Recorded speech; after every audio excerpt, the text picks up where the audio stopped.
Hello students, welcome back to our channel General Studies with Anup K Verma. हम लोग कर रहे हैं क्वेश्चन आस्क्ड इन फरवरी 2023। इसका पार्ट 3 है और इस पर्टिकुलर सीरीज के अंदर हम जितने भी क्वेश्चंस को करते हैं ये आपके इस महीने के अंदर, स्पेशली हम जब यहाँ पर मेंशन कर रहे हैं कि फरवरी 2023, तो मतलब फरवरी के अंदर जो भी एग्जाम्स हुए हैं वहाँ के जो इम्पोर्टेंट क्वेश्चंस हैं जो ऑल इंडिया लेवल एग्जाम्स के लिए महत्वपूर्ण हैं, उन सभी क्वेश्चंस को हम यहाँ पर डिटेल में डिस्कस करते हैं। उनके पीछे के जितने भी कॉन्सेप्ट्स हैं या जो भी उनके रिलेटेड थिंग्स हैं, उन सभी चीज़ों को हम इन पर्टिकुलर सेशन के अंदर डिस्कस करते हैं। तो इस कड़ी में अभी तक हमने पार्ट 2 कर लिए हैं और दिस वाज द पार्ट 3। तो चलिए शुरू करते हैं। पार्ट 3 के अंदर भी हम कुछ और क्वेश्चंस को देखेंगे जो इम्पोर्टेंट है आपके अपकमिंग एग्जाम्स के लिए। चलिए देखते हैं। तो देखिए ये पहला क्वेश्चन है। इसके अंदर पूछा गया है, आपको देखिए लेफ्ट साइड में आपको हिंदी में दिख जाएगा क्वेश्चन और राइट साइड में आपको इंग्लिश वर्जन में दिख जाएगा क्वेश्चन। तो देखिए इस क्वेश्चन में आपसे पूछा गया है कि मैच ऑफ द फॉलोइंग है। आपको ये एज पीरियड दिया गया है और आपको बताना है कि ये किन पॉइंट से या किन चीज़ों से, केव से या वैली से या रिवर वैलीज, तो यहाँ कहाँ पर मैच करता है। ठीक है, तो चलिए पहले तो हम इस क्वेश्चन को देख लेते हैं, उसके बाद हम इससे रिलेटेड कुछ इंपॉर्टेंट फैक्ट्स को भी थोड़ा सा डिस्कस करेंगे। तो सबसे पहले अगर जो हम बात करें यहाँ पर जो पैलियोलिथिक एज है, ये संबंधित है आपकी किससे, सोहन और सोन रिवर वैली से। दैट मीन्स ए का ऑप्शन है फोर्थ के साथ मैच जाता है। मेसोलिथिक एज जो है ये आपका भीम पेटका की जो केव्स हैं उसके साथ में मैच करता है। न्यूलिथिक एज जो है वो आपका संबंधित है बुरजोहम के साथ, और जो चालकोलिथिक है ये है बानस वैली के साथ। अब देखिए ये तो हो गया मैच। यहाँ पर जो मैच पड़ेगा, ए का है आपका फोर्थ, ए का फोर्थ है एंड बी का हो गया 1, ए का फोर्थ बी का 1, दैट इज ऑप्शन नंबर यहाँ पर आपको का हो जाएगा correct answer, option number B हो जाएगा। ठीक है, क्वेश्चन का correct answer option number B.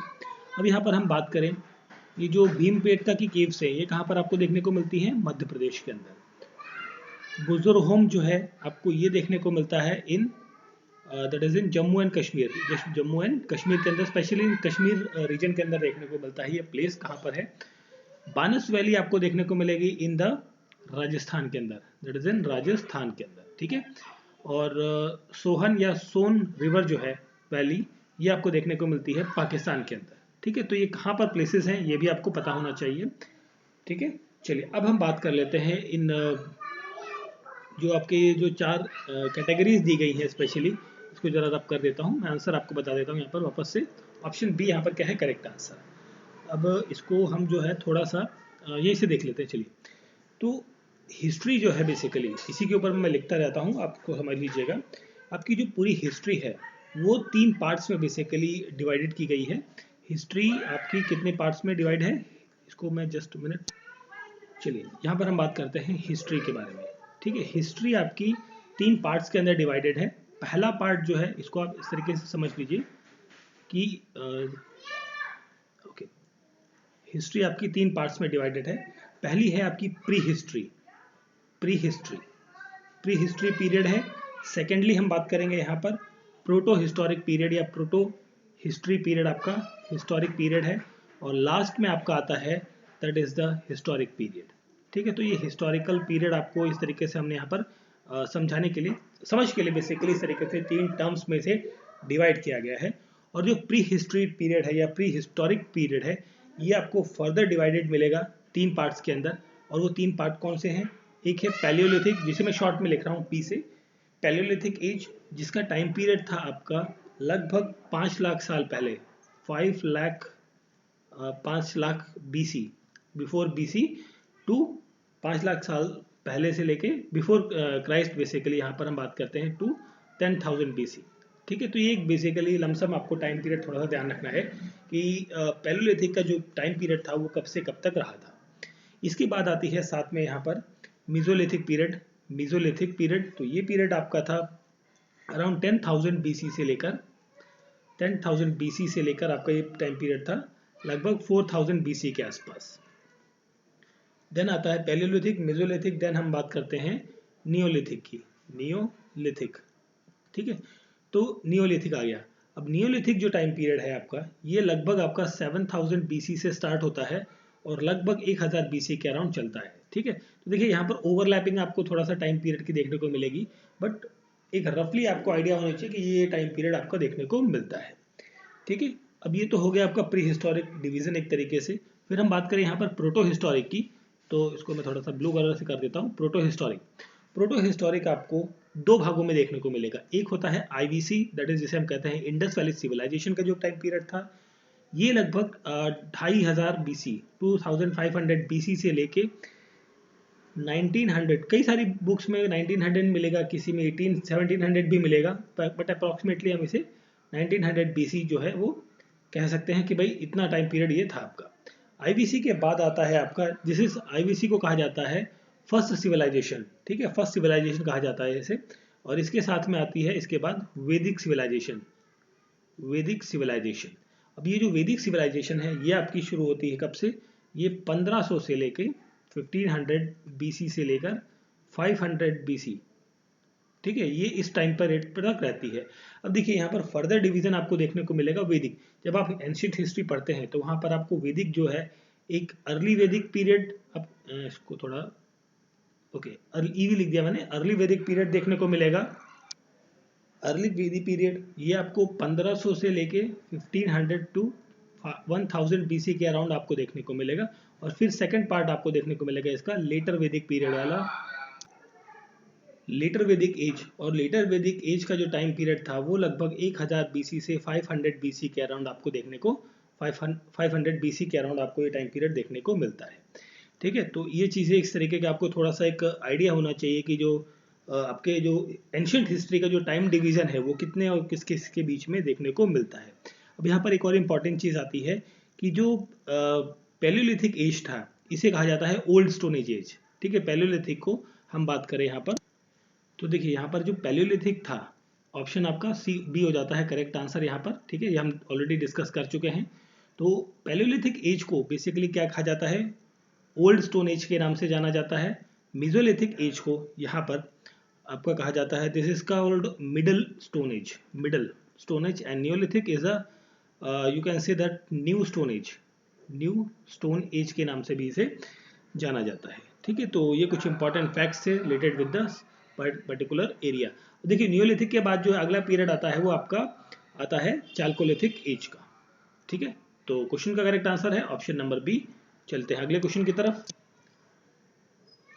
Based on finding of excavation of Harappan civilisation, देखिए हड़प्पन सिविलाइजेशन के अंदर जो एक्सकेवेशन से हमें बहुत सारे जो तथ्य मिले हैं उनसे संबंधित ये क्वेश्चन है। व्हाट आर नॉट ट्रू, इनमें से कौन सी चीज ट्रू नहीं है ये पूछा गया है। तो देखिए सबसे पहले अगर जो हम बात करें हड़प्पन सिविलाइजेशन के बारे में, तो उसके कुछ फीचर्स हैं उनको डिस्कस कर लेते हैं, फिर आते हैं हम क्वेश्चन के ऊपर। देखिए हड़प्पन सिविलाइजेशन के अंदर जो है स्पेशली कहा जाता है कि ये टाउन प्लानिंग के लिए बहुत ही एक अच्छी सिविलाइजेशन कही जाती है, या बेसिकली एक प्लान्ड सिटी के रूप में इसे देखा गया है और फर्स्ट सिविलाइजेशन कहा गया है इसे, ठीक है। तो इसके अगर जो हम कुछ स्पेसिफिकेशन या फीचर्स के बारे में बात करें तो यहाँ पर आपको देखने को मिलेंगे वेल प्लान्ड स्ट्रीट्स आपको देखने को मिलेंगी, जो गलियां हैं या सड़कें हैं वो आपको एक तरीके से प्लान्ड वे में बनी हुई देखने को मिलती हैं। लेन्स के फॉर्मेट में आपको देखने को मिलेंगी।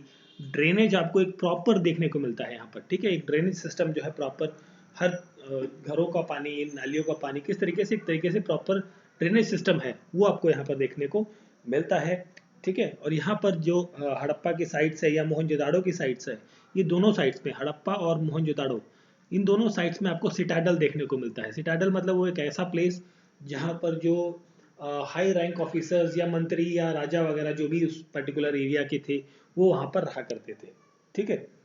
और यहाँ पर क्या देखने को मिलता है, ग्रिड सिस्टम आपको देखने को मिलता है। जो पूरा का पूरा शहर है वो एक ग्रिड पैटर्न बेस्ड आपको बसा हुआ है। जैसे कि फॉर एन एग्जांपल की हम बात करें कि चंडीगढ़ शहर जो है वो एक तरीके से ग्रिड पैटर्न पर बसाया गया है, बना है, ठीक है। या अगर जो आप दिल्ली में कभी गए हो तो दिल्ली का जो कनॉट प्लेस का एरिया है वो भी आपका सर्कुलर ग्रिड टाइप में बना हुआ है, ठीक है। तो उस तरीके का एक प्लानिंग आपको यहाँ पर देखने को मिलती है। और साथ में यहाँ क्या देखने को मिलते हैं, ग्रेट बाथ, ग्रेट बाथ आपको देखने को मिलता है। ग्रेट ग्रेनरी आपको देखने को मिलती है, ठीक है, मोहनजोदाड़ो के एरिया के अंदर, ठीक है। तो ये कुछ फीचर्स हैं जो पर्टिकुलर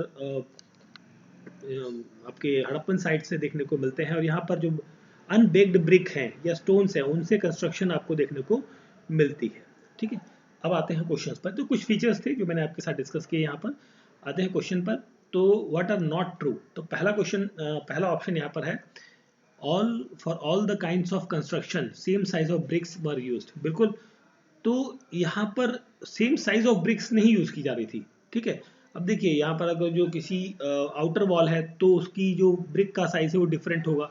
ये तो नॉर्मल कॉमन सेंस वाली बात भी है। अगर जो आप इसे कॉमन सेंस के तरीके से भी यूज करें तो भी आप इस चीज को फाइंड आउट कर सकते हैं। तो सेम साइज ऑफ ब्रिक्स नहीं यूज की जाती थी सभी काइंड ऑफ कंस्ट्रक्शन के लिए। तो पहली स्टेटमेंट आपकी गलत है। ठीक है, आई मीन गलत है, दैट मीन्स यहाँ पर नॉट करेक्ट पूछा है तो पहला स्टेटमेंट तो आपका करेक्ट हो जाएगा नॉट करेक्ट के रिगार्डिंग।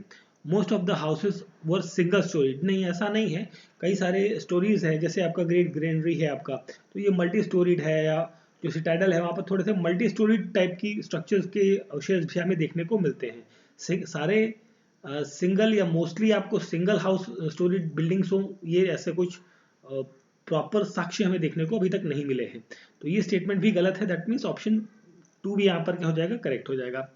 मेन रोड्स जिनकी एवरेज विड्थ जो है वो 10 मीटर की थी। देखिए एक साक्ष्य मिला था जिसके अनुसार जो है, जो रोड है इस टाइम पर, तो रोड की जो लेंथ थी वो थी 9.75 मीटर के अराउंड।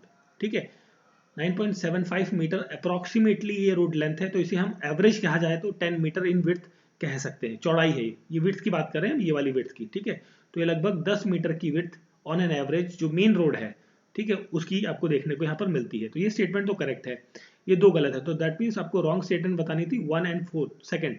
तो 1 एंड सेकंड है आपकी ऑप्शन नंबर ए के अंदर। ठीक है, तो क्वेश्चन का करेक्ट आंसर हो जाता है option number A. Next question पर आते हैं, क्वेश्चन नंबर 3 पर। तो देखिए ये भी इंपॉर्टेंट क्वेश्चन है आपका बुद्धिस्ट काउंसिल से रिलेटेड। तो देखिए बुद्धिस्ट काउंसिल से रिलेटेड मैंने कई बार क्वेश्चंस ऑलरेडी सॉरी ऑलरेडी इसको थोड़ा सा जस्ट छोटा कर लेते हैं, एक मिनट, जस्ट अ सेकंड।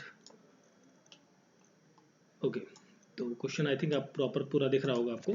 तो देखिए बुद्धिस्ट काउंसिल से रिलेटेड ऑलरेडी हम कई सारे क्वेश्चंस कर चुके हैं, बट ये क्वेश्चन में हम पूरी डिटेल एक तरीके से पूरी काउंसिल्स को डिस्कस करेंगे। तो सबसे पहले हम यहाँ पर बात कर लेते हैं क्वेश्चन फर्स्ट काउंसिल जो है बुद्धिस्ट की जो फर्स्ट काउंसिल है ये कब होती है। सबसे पहले तो ये होती है आपकी फर्स्ट बुद्धिस्ट काउंसिल, ये आपकी कंडक्ट होती है दैट इज इन 483 बीसी के अराउंड। ठीक है, 483 बीसी के अराउंड ये आपकी फर्स्ट बुद्धिस्ट काउंसिल कंडक्ट होती है। अब ये कहाँ पर होती है फर्स्ट बुद्धिस्ट काउंसिल, आपको ये भी पता होना चाहिए place, that is the Rajgir. Rajgir कहाँ पर है, बिहार के अंदर एक प्लेस है, वहाँ पर आपको ये देखने को मिलती है। और इसे कौन कंडक्ट कराते हैं, बेसिकली इसकी अध्यक्षता कौन करते हैं, महाकश्यप। अब देखिए महाकश्यप आपको ऑप्शन में मिल जाएगा फर्स्ट का इसके साथ, मतलब इसकी जो काउंसिल है इसको प्रिसाइड करने वाले कौन से व्यक्ति हैं, महाकश्यप। फर्स्ट का सेकंड, अब देखिए फर्स्ट का सेकंड आपको यहाँ पर 3 जगह मिल रहा है। चलिए आगे डिस्कस करते हैं, पहले कुछ और चीजें भी बात कर लेते हैं फर्स्ट बुद्धिस्ट काउंसिल के बारे में। और ये किसकी अध्यक्षता यहाँ पर हो गई, किसके अंडर, मतलब कौन सा राजा जो था उसने ये कराई थी, तो राजा का नाम था अजात शत्रु। ठीक है, अजात शत्रु, ये चीज ध्यान रखनी है। देखिए कब हुई थी, 483 बीसी के अंदर, कहाँ पर, राजगीर के अंदर। प्रिसाइड किसने किया, प्रिसाइड किया था इसे महाकश्यप ने, और किसके अंडर हुई थी, ये हुई थी अजात शत्रु के अंदर। ठीक है, अब इसके अंदर पर्पस क्या था, इस बुद्धिस्ट काउंसिल को कराने का पर्पस ये था कि जो बुद्धिस्ट की जो टीचिंग्स थे, जिसे सुत्त कहा जाता है, और जो उसके डिसाइपल्स थे जैसे जिन्हें कहा जाता है विनायक, ठीक है, तो उनको कंपाइल करना, मतलब उनकी जो सुत्त और विनायक बेसिकली जो टीचिंग्स हैं और जो रूल्स ऑफ डिसाइपल्स हैं उनको क्या करना है, कंपाइल करना है। उसके लिए ये जो फर्स्ट काउंसिल है आपकी कंडक्ट कराई गई है। और इसके तहत जो है आपको ये चीज ध्यान रखनी है कि जो विनय पिटक है आपकी, विनय पिटक, ठीक है, विनय पिटक जो है आपकी ये इस्टेब्लिश होती है किसके द्वारा बनाई जाती है, मतलब कंपाइल की जाती है, दैट इज द उपाली। ठीक है, विनय पिटक का नाम जो है संबंधित है विद द उपाली के साथ। और एक पिटक है दैट इज सूत पिटक। ठीक है, सूत पिटक आपका सेटल्ड होती है अंडर द लीडरशिप ऑफ आनंद। ठीक है, आनंद, दो नाम आपको ध्यान रखने हैं, विनय पिटक उपाली और सूत पिटक आनंद। तो ये कई बार मैच ऑफ द फॉलोइंग में भी कई बार क्वेश्चन पूछा जाता है। तो ये बात हो गई हमारी फर्स्ट बुद्धिस्ट काउंसिल की। अब आते हैं सेकंड बुद्धिस्ट काउंसिल। तो इसको मैं कलर ले लेता हूँ डार्क ब्लू, येलो ले लेते हैं, ठीक है। तो देखिए सेकंड बुद्धिस्ट काउंसिल आपकी कंडक्ट होती है, दैट इज 383। 483 था, यहाँ पर 383, मतलब 100 साल आपके आगे आ गए, ठीक है। यहाँ पर बीसी, सब बीसी में चल रहा है अभी। और ये कहाँ पर होती है सेकंड बुद्धिस्ट काउंसिल? ये होती है आपकी वैशाली के अंदर। वो राजगीर के अंदर थी, ये है आपकी वैशाली के अंदर, ठीक है। और इसको प्रेसाइड करने वाला जो व्यक्ति है, यहाँ पर हम बात कर लेते हैं, इसको प्रेसाइड करते हैं सबकामी, that is option number C यहाँ पर हो जाएगा, ठीक है। सेकंड का सी, सेकंड का सी आपको यहाँ मिलेगा, ठीक है। चलिए सबकामी। अब इसको जो अंडर मतलब कि किस राजा ने ये जो सेकंड बुद्धिस्ट काउंसिल है उसे करवाया था, तो ये करवाया था दैट इज द काल अशोक ने, काल अशोक, ठीक है। काल अशोक का नाम आपको ध्यान रखना है, काल अशोक, ठीक है। तो एक चीज तो ये हो गई काल अशोक। और ये फिर हम बात करते हैं थर्ड बुद्धिस्ट काउंसिल की। तो थर्ड बुद्धिस्ट काउंसिल आपकी कब होती है? It was conducted in 260, okay just a minute, white colour ले लेते हैं, थोड़ा आई थिंक विजिबल रहेगा। 260 सॉरी 246, इसे just a minute, okay 246 BC के अराउंड, 246 बीसी के अराउंड थर्ड बुद्धिस्ट काउंसिल होती है। कहाँ पर होती है? It was conducted in Pataliputra, Pataliputra जो आज का पटना है आपका, पाटलिपुत्र, वहाँ पर आपको होती है ये। और इसे प्रिसाइड करने वाले, बेसिकली अध्यक्षता करने वाले कौन थे? मोगलीपुत्र तिस्सा, ठीक है। मोगलीपुत्र तिस्सा इसको प्रिसाइड करते हैं। और ये किसके कार्यकाल में होती है? ये होती है अशोक के कार्यकाल में, ठीक है। काल अशोक और अशोक दोनों अलग अलग हैं, ठीक है। और इसका पर्पस था कि जो स्क्रिप्चर्स हैं उनको रिवाइज किया जाए, ठीक। नेक्स्ट क्वेश्चन, नेक्स्ट काउंसिल है फोर्थ बुद्धिस्ट काउंसिल। अब देखिए फोर्थ बुद्धिस्ट काउंसिल, भाई लास्ट ऑप्शन बचा है आपके पास, तो इसको हम ले जाते हैं डार्क ब्लू के साथ। ये आपका कहाँ पर है? वाशुमित्र ने इसको कंडक्ट कराया था बेसिकली, फोर्थ बुद्धिस्ट काउंसिल ने, वाशुमित्र। और साथ में इनके थे अश्वघोष, अश्वघोष जो थे, ठीक है। अश्वघोष, ये दो लोग, वाशुमित्र और अश्वघोष ने मिलकर ये प्रिसाइड किया था। और ये कब हुई थी? ये आपकी फोर्थ बुद्धिस्ट काउंसिल होती है 100 एडी के अंदर, 100 एडी, ठीक है, अराउंड 100 एडी के अराउंड, ठीक है। ये आपको कंडक्ट होती है। और ये कहाँ पर होती है? दैट इज इन कश्मीर के अंदर, ठीक है। कहाँ पर? कश्मीर के अंदर, कश्मीर के अंदर। और किस राजा ने करवाया था? कनिष्क ने, ठीक है। कश्मीर और कनिष्क, आपको ये दो नाम ध्यान रखने हैं, कनिष्क और कश्मीर, ठीक है। तो यहाँ पर जो फोर्थ बुद्धिस्ट काउंसिल थी, यहाँ पर इंपॉर्टेंट चीज़ क्या होती है? फोर्थ बुद्धिस्ट काउंसिल के अंदर जो डिस्प्यूट्स था डॉक्ट्राइन को लेकर, ठीक है, जो चीज़ों को लेकर एक डिस्प्यूट चल रहा था दो भागों के अंदर, तो वो यहाँ पर सेटल्ड हो जाता है। और यहाँ पर जो बुद्धिज्म है वो दो भागों में बढ़ जाता है इस फोर्थ बुद्धिस्ट काउंसिल के बाद। और वो कौन कौन से भाग थे? एक था महायान, ठीक है, और एक था हीनयान, ठीक है। बुद्धिज्म जो है दो भागों में यहाँ पर आपको बढ़ता हुआ देखने को मिलता है, ठीक है। और यहाँ पर जब हम बात कर रहे हैं कनिष्क की, तो कनिष्क का एक स्टैचू है जिसे कहते हैं हेडलेस स्टैचू, मतलब एक मूर्ति है जिसमें हेड नहीं है, सर नहीं है। वो कहाँ पर आपको देखने को मिलेगा? वो आपको देखने को मिलता है मथुरा के अंदर, मथुरा स्कूल ऑफ आर्ट जो है वहाँ पर आपको ये स्टैचू देखने को मिलेगा, कनिष्क का हेडलेस स्टैचू। ये क्वेश्चन भी कई बार पूछा गया है। तो ये सब चीज़ें थी यहाँ पर। अब बात करते हैं क्वेश्चन पर। तो देखिए यहाँ पर आपका ये हो गया। एंड थर्ड बुद्धिस्ट काउंसिल आपकी Moggaliputra Tissa, that is D. And fourth का 1, दैट मीन्स यहाँ पर ऑप्शन डी हो जाएगा क्वेश्चन का करेक्ट आंसर, ठीक है। Option number D is the correct answer. What is not true in relation with the Vardhaman Mahavir?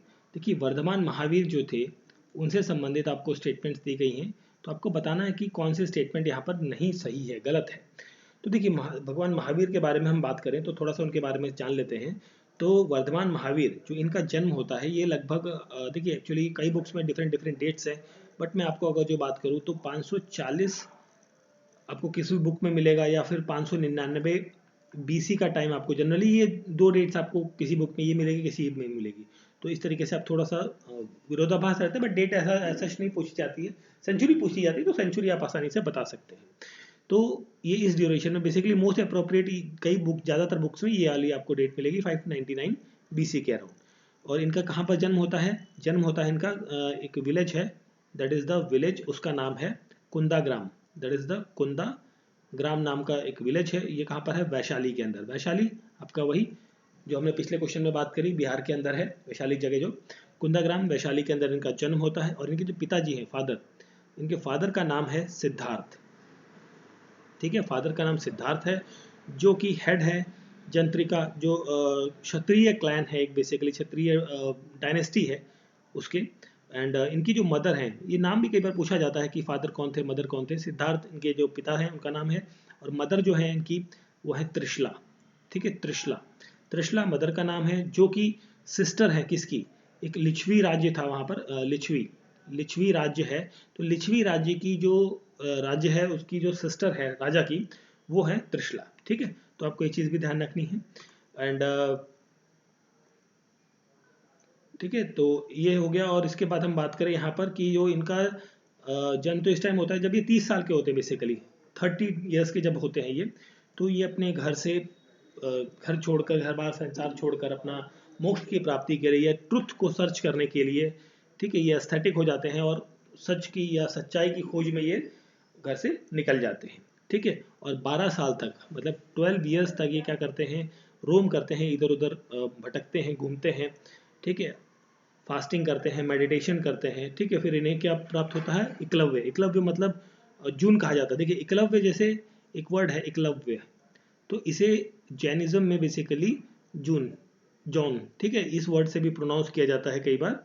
तो ये इनको मिलता है रिजू पलिका रिवर के पास। देखिए रिजू पलिका रिवर, जब इनको संगमा बेसिकली एक प्लेस है, ठीक है, वहाँ पर इनको ये एकलव्य प्राप्त होता है। और उस टाइम पर ये लगभग आपके 42 ईयर्स के होते हैं, क्योंकि देखिए 30 साल की उम्र में ये घर छोड़ते हैं, 12 साल आपका भ्रमण करते हैं, और 12 साल मतलब 42 साल की उम्र में इन्हें मोक्ष की प्राप्ति होती है, ठीक है।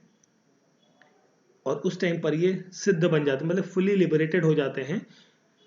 कब, जब फुली लिबरेटेड का मतलब यहाँ पर आपको देखने को मिलेगा जब इनकी मृत्यु होती है। बेसिकली इनकी मृत्यु जो है वो 72 ईयर्स की एज में होती है, ठीक है, 72 ईयर्स, दैट मीन्स यहाँ पर हम बात करें टाइम पीरियड के अकॉर्डिंग तो 468 BC टू 527 BC। देखिए अगर जो हम इस एज ग्रुप को ले रहे हैं तो 468 हो जाएगा, और इस एज को ले रहे हैं तो हम 527 BC के अराउंड आप कह सकते हैं। कहाँ पर होती है इनकी मृत्यु, मृत्यु होती है इनकी पावापुरी के अंदर। पावापुरी कहाँ पर है, ये पटना के पास आपको एक जगह है, वहाँ पर होती है, ठीक है। और इनकी जब ये अपने घर से निकलते हैं तो उस टाइम पर इनकी जो शादी है वो हो चुकी होती है, ठीक है। अब आते हैं क्वेश्चन पर, कौन सा सही नहीं है। He is considered as the 24th and last tirthankar, तो ये स्टेटमेंट तो है कि आपकी करेक्ट है, ठीक है। His mother was the sister of Lichchhavi king, बिल्कुल लिच्छवी किंग जो थे उनकी सिस्टर थी, बिल्कुल इसकी उनकी जो मदर थी, मदर का नाम क्या था, Trishala. He did not marry in his life time, नहीं ये गलत है भाई, इनकी शादी हो चुकी थी जब ये घर से अपना 30 साल की उम्र में घर से जब बाहर निकले थे मोक्ष की प्राप्ति के लिए, तब इनकी शादी हो चुकी थी, विवाह हो चुका था। तो नॉट ट्रू पूछा था, तो that is option number C यहाँ पर क्या हो जाएगा, correct answer. He left his he left his body in 527 at Pavapuri near, मतलब जब इनकी मृत्यु होती है तो साल ये था 527 BC, या फिर आपको 468 BC भी कई बार ऑप्शन में दे सकता है, ठीक है। तो दोनों इसलिए मैंने आपको लिख दिए, तो पावापुरी में होती है, ये भी करेक्ट है। तो नॉट ट्रू पूछा था, that is option number C यहाँ पर क्या हो जाएगा, करेक्ट आंसर हो जाएगा क्वेश्चन का, ठीक है। चलिए फिर हम बात करते हैं नेक्स्ट क्वेश्चन की। तो नेक्स्ट क्वेश्चन है, which of the following is not written by the Varaha Mitra, that is the Varaha Mihira, ठीक है। इसको आप दो पार्ट्स में आप पढ़ेंगे तो अच्छा रहेगा, वराह मिहिर, ठीक है, हिंदी में आप देख सकते हैं वराह मिहिर, ठीक है। तो वराह मिहिर के द्वारा कौन सी चीज़ें इसमें से नहीं लिखी गई हैं, ये पूछा गया है। तो वराह मिहिर की बात करें तो इनके द्वारा लिखी गई, जैसे भीतर जातक, भीरत जातक है एक, ठीक है, भीरत जातक, बृहद जातक, दैट इज ऑप्शन सी यहाँ पर रहेगा। बृहद संहिता भी इनके द्वारा ही लिखी गई है। और यहाँ पर हम बात करें कि दैट इज पंच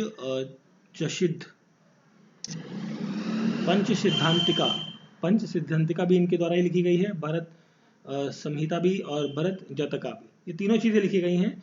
अमर कोश जो है वो इनके द्वारा नहीं लिखी गई, नॉट रिटन था, दैट इज ऑप्शन डी यहाँ पर क्या हो जाएगा, करेक्ट आंसर हो जाएगा। देखिए अमर कोश जो है वो अमर सिम्हा के द्वारा लिखी गई है, किसके द्वारा, अमर सिम्हा, अमर सिम्हा के द्वारा ये लिखी गई है। और इनके द्वारा लिखी गई एक और बेसिकली है अंग विद्या, ठीक है, अंग विद्या, ये भी इनके द्वारा ही लिखी गई है। अब इनका जो जन्म होता है ये आपको 505 एडी 505 एडी के अराउंड आपको देखने को मिलेगा। कहाँ पर? उज्जैन के अंदर इनका जन्म होता है, ठीक है। तो क्वेश्चन का करेक्ट आंसर है option number D. Next question है what is not true about the king Mihir Bhoj. Mihir Bhoj से संबंधित कौन सी चीज गलत है, यहाँ पर आपको ये बताना है। तो देखिए मिहिर भोज जो है, ये जो व्यक्ति है मिहिर भोज, ये जो एक डायनेस्टी थी, that is Gurjara Pratihara dynasty. Gurjara Pratihara dynasty, GP लिख दिया मैंने शॉर्ट में। तो गुर्जर प्रतिहार डायनेस्टी का रूलर था, और ये 6th नंबर का रूलर था, 6ठे नंबर का, 6th नंबर का ये रूलर था। और यहाँ पर हम बात करें यहाँ पर कि बेसिकली इसका जो कॉमन नेम है, इसे भोज वन के नाम से जाना जाता था। किंग मिहिर भोज को भोज वन के नाम से जाना जाता था कॉमनली। और यहाँ पर हम बात करें कि इनका जो टाइम पीरियड था, मतलब किस टाइम तक शासन था इनका, 836 से लेके 885 बीसी के दौरान जो है मिहिर भोज का राज था, ठीक है। और इनका जो पूरा, अगर जो हम बात करें यहाँ पर गुर्जर प्रतिहार डायनेस्टी का जो रूल चल रहा था, वो लगभग मिड ऑफ 8th सेंचुरी से लेके 11th सेंचुरी तक लगभग आपको ये शासनकाल इनको लगभग 250-300 साल तक लगभग इनका शासनकाल आपको देखने को मिलेगा। अब यहाँ पर हम बात करें कि जो गुर्जर प्रतिहार डायनेस्टी है, इसके फाउंडर कौन थे, तो इसके जो फाउंडर थे वो थे नागभट्ट वन, ठीक है। नागभट्ट वन जो थे वो क्या थे, फाउंडर थे आपके गुर्जर प्रतिहार डायनेस्टी के, ठीक है।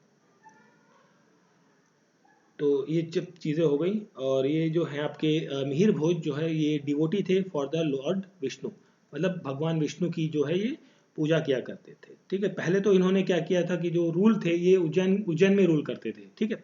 उज्जैन का जो इलाका था वहाँ पर इन्होंने अपनी राजधानी बनाई थी और वहाँ पर रूल किया करते थे। बट लेटर ऑन कुछ समय के बाद इन्होंने अपनी जो राजधानी है वो कहाँ शिफ्ट कर दी थी, कन्नौज, ठीक है। तो ये कंट्रोवर्सी हो सकती है कई बार क्वेश्चन के अंदर कि भाई इनकी जो डायनेस्टी कैपिटल जो थी वो उज्जैन में थी या कन्नौज में थी, तो ये दोनों जगह थी। बट अगर ये दोनों ऑप्शन आ जाए तो आपको बेस्ट अप्रोप्रिएट जो रहेगा आंसर मेरे ख्याल से वो रहेगा ऑप्शन नंबर ये वाला, कन्नौज वाला, ठीक है। अगर जो दोनों ऑप्शन आप थे, अगर जो पूछे जाते हैं, ठीक है। और यहाँ पर हम बात करें तो इनकी डिक्लाइन के बारे में, तो इनका एक तरीके से 1036 का जो बीसी का टाइम था, उस टाइम पर ये पूरी डायनेस्टी जो है इस समय पर लगभग पूरी तरीके से खत्म हो चुकी थी। कौन सी dynasty? That is the Gurjara Pratihara dynasty के बारे में हम यहाँ पर बात करते हैं, ठीक है। चलिए अब हम बात करते हैं क्वेश्चन की। तो इसमें पूछा गया है कि he was the son of Nagabhata second. नहीं, नागभट्ट सेकंड नहीं, इनके जो पिताजी का नाम था, जो मिहिर भोज है, इनके पिताजी का नाम था Rambhadra, that is the Rambhadra, ठीक है। तो ये नाम था, सन ऑफ नागभट्ट द्वितीय नहीं है बेसिकली, तो ये आपका गलत हो जाता है। तो नॉट ट्रू पूछा है तो आपका ये ऑप्शन तो बनता है। वैसे Kannauj is the capital of his kingdom, बिल्कुल ये स्टेटमेंट तो आपकी करेक्ट है, तो ये तो नहीं आएगा। Arab traveller Al Masudi give his name king Baura, बिल्कुल अरब जो ट्रैवलर था अल मसौदी, उसने जो मिहिर भोज को एक उपाधि दी थी बरुआ की। ये स्टेटमेंट आपकी करेक्ट है। एक मिनट, ये करेक्ट है ना? तो करेक्ट है, that means option A he, one जो स्टेटमेंट है वो गलत है, दैट इज ऑप्शन यहाँ पर हो जाएगा क्वेश्चन का correct answer option number B. Only one statement आपकी क्या है, गलत है, बाकी दोनों स्टेटमेंट करेक्ट है, ठीक है। तो ऑप्शन बी यहाँ पर क्या हो जाएगा क्वेश्चन का करेक्ट आंसर।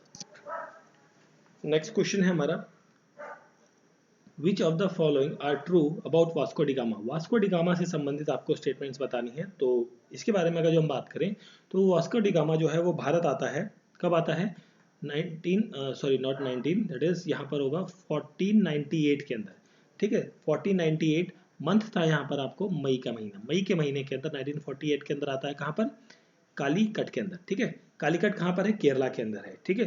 तो ये कालीकट जो है आज की डेट में जिसे कहा जाता है कोजाई कोडाई, ठीक है। कोजाई कोडाई जो एक प्लेस है, कालीकट बेसिकली उसका पुराना नाम था, तो वहाँ पर आता है ये।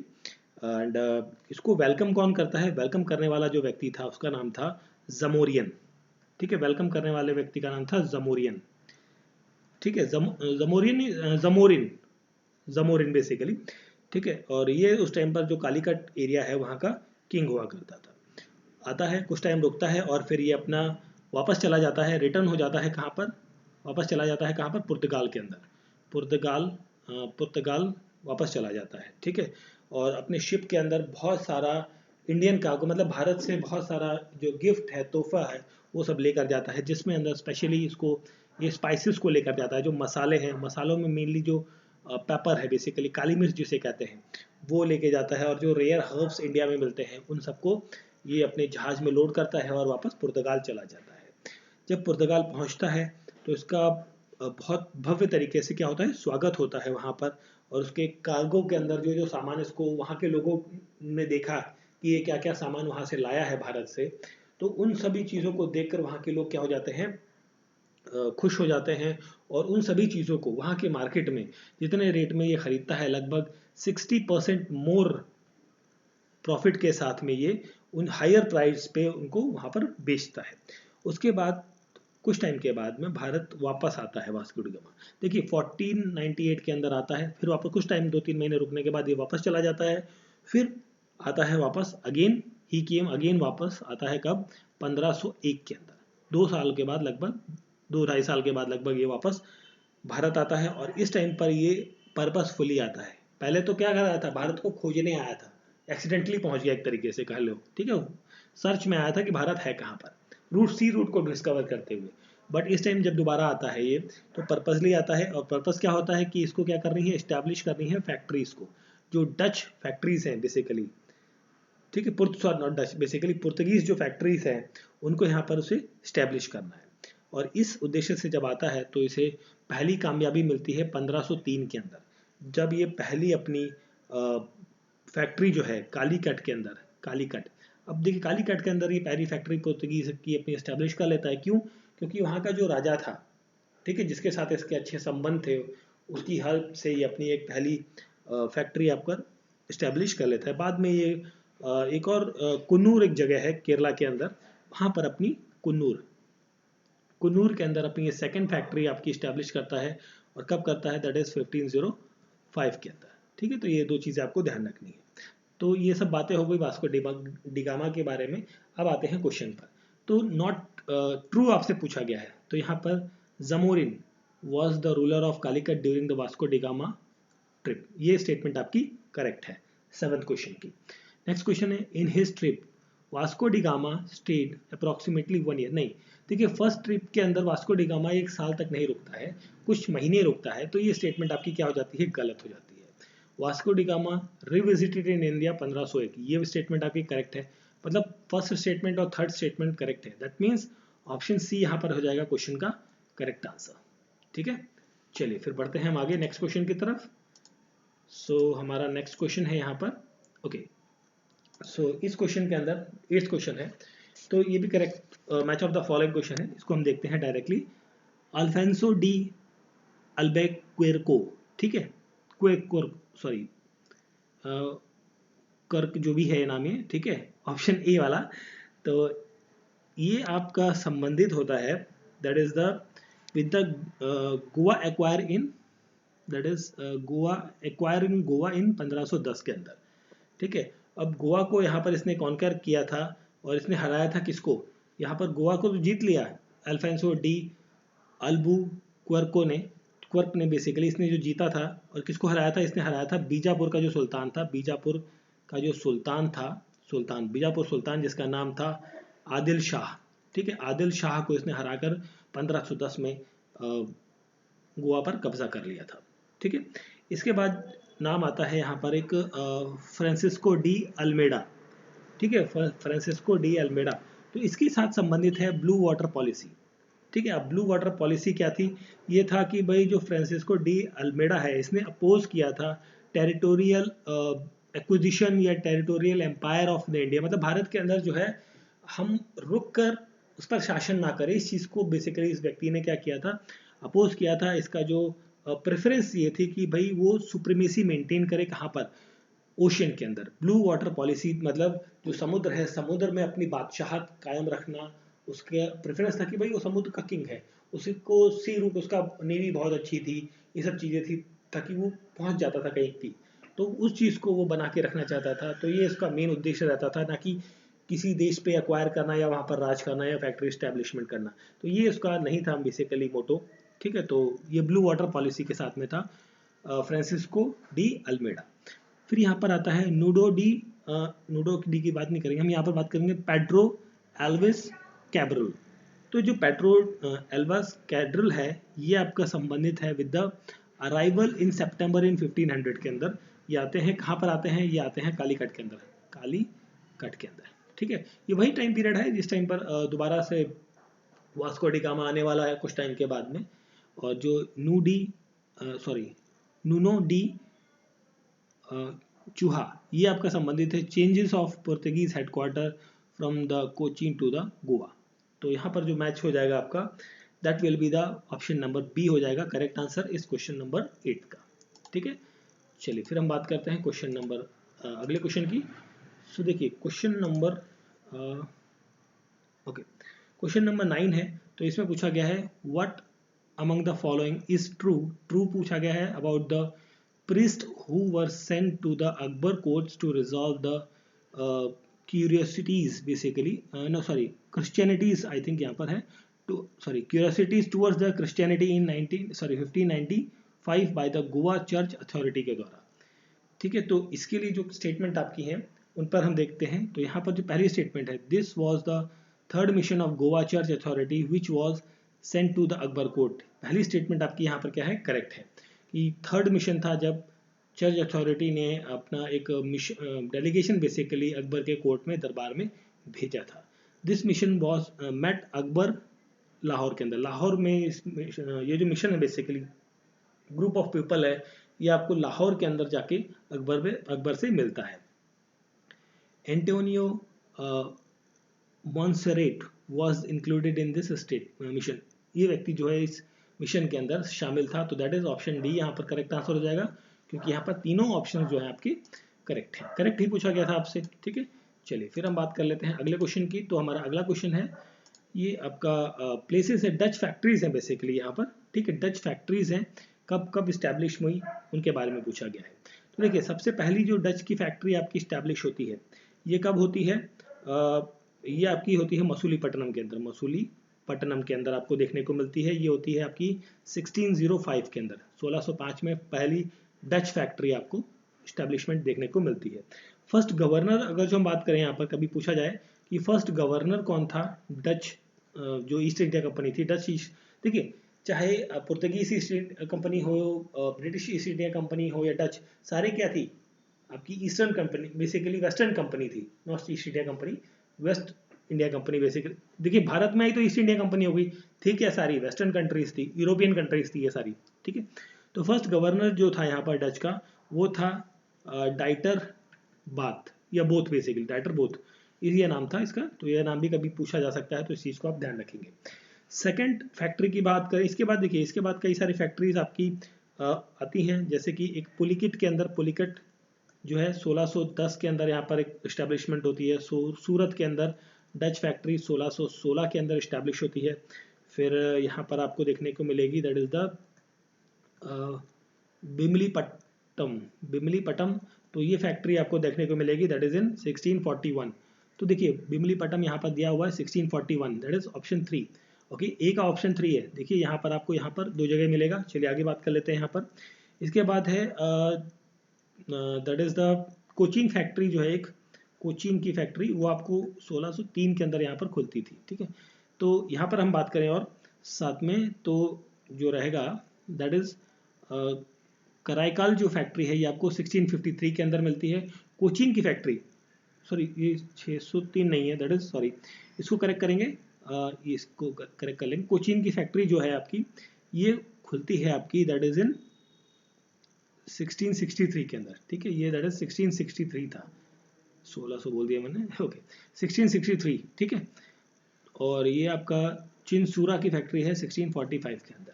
तो दैट इज 3 है, देन 13142 31 नहीं, जस्ट अ मिनट, कुछ तो गड़बड़ हो गया है, एक मिनट। देखिए इसको जरा फिर से करते हैं।